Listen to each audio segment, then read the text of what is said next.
Rencana pembelian kapal induk bekas Italia, Giuseppe Garibaldi, oleh Indonesia telah mendapatkan persetujuan dari Kementerian Perencanaan Pembangunan Nasional, dengan skema pembiayaan luar negeri senilai 450 juta US dollar atau sekitar 7 triliun rupiah.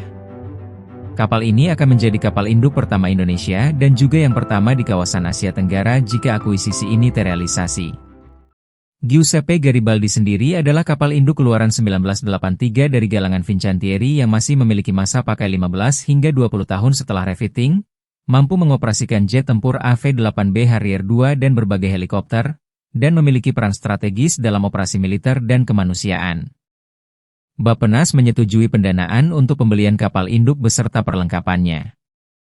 Dana akan diperoleh dari lembaga kredit ekspor asing, kreditur bilateral, atau institusi swasta. Selain kapal induk, ada juga pengadaan helikopter angkut senilai 250 juta US dollar dan kendaraan utilitas senilai 300 juta US dollar.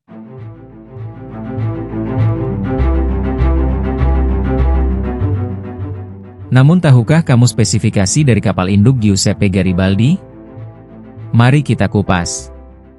Kapal ini pertama kali diluncurkan pada 1983, mengarungi lautan lepas dengan bobot sekitar 14.000 ton.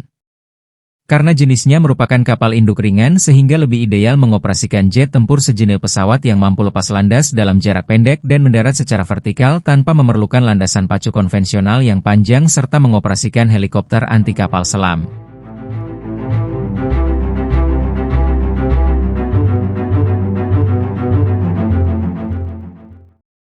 Laksamana Ali menegaskan bahwa meski Garibaldi masih memiliki kemampuan tempur, Indonesia akan memprioritaskannya untuk operasi non-tempur, terutama kemanusiaan dan penanggulangan bencana.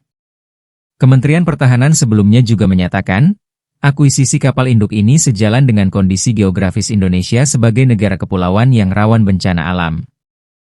Kapal induk akan menjadi sarana penting untuk mempermudah distribusi bantuan dengan lebih cepat, kata juru bicara Kementerian Pertahanan, Brigjen TNI Frega Wenas. Ia menambahkan bahwa rencana ini tidak melibatkan kapal induk dek panjang dengan landasan pacu jet tempur, melainkan fokus pada kapal STOVL yang mampu mengoperasikan helikopter untuk distribusi logistik dan bantuan darurat. Perkiraan biaya operasional dan pemeliharaan tahunan kapal induk Giuseppe Garibaldi sangat besar, mencakup bahan bakar, perawatan, dan gaji kru yang jumlahnya mencapai sekitar 450 orang. Biaya ini diperkirakan bisa mencapai puluhan juta dolar per tahun, seperti contoh pada 2014 yang membelanjakan sekitar 14 juta dolar hanya untuk perlengkapan dan peralatan saja. Secara teori, kapal induk ini juga dikenal cukup boros dalam hal konsumsi bahan bakar karena menggunakan mesin propulsi yakni kombinasi gas turbin.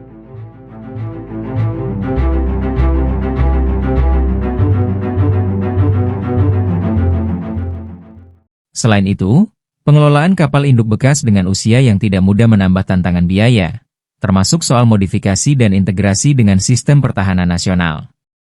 Pengalaman negara lain, seperti Thailand dengan kapal induk HTMS Chakri Narwebet, menunjukkan bahwa biaya operasional tinggi dan kendala dana sering membuat kapal induk lebih banyak berlabuh daripada beroperasi aktif, sehingga perlu kalkulasi yang matang agar manfaatnya optimal. Secara umum, biaya tahunan dapat berupa beberapa puluh juta dolar AS, dengan komponen utama bahan bakar, pemeliharaan teknis, gaji kru dan biaya modifikasi atau upgrade jika diperlukan.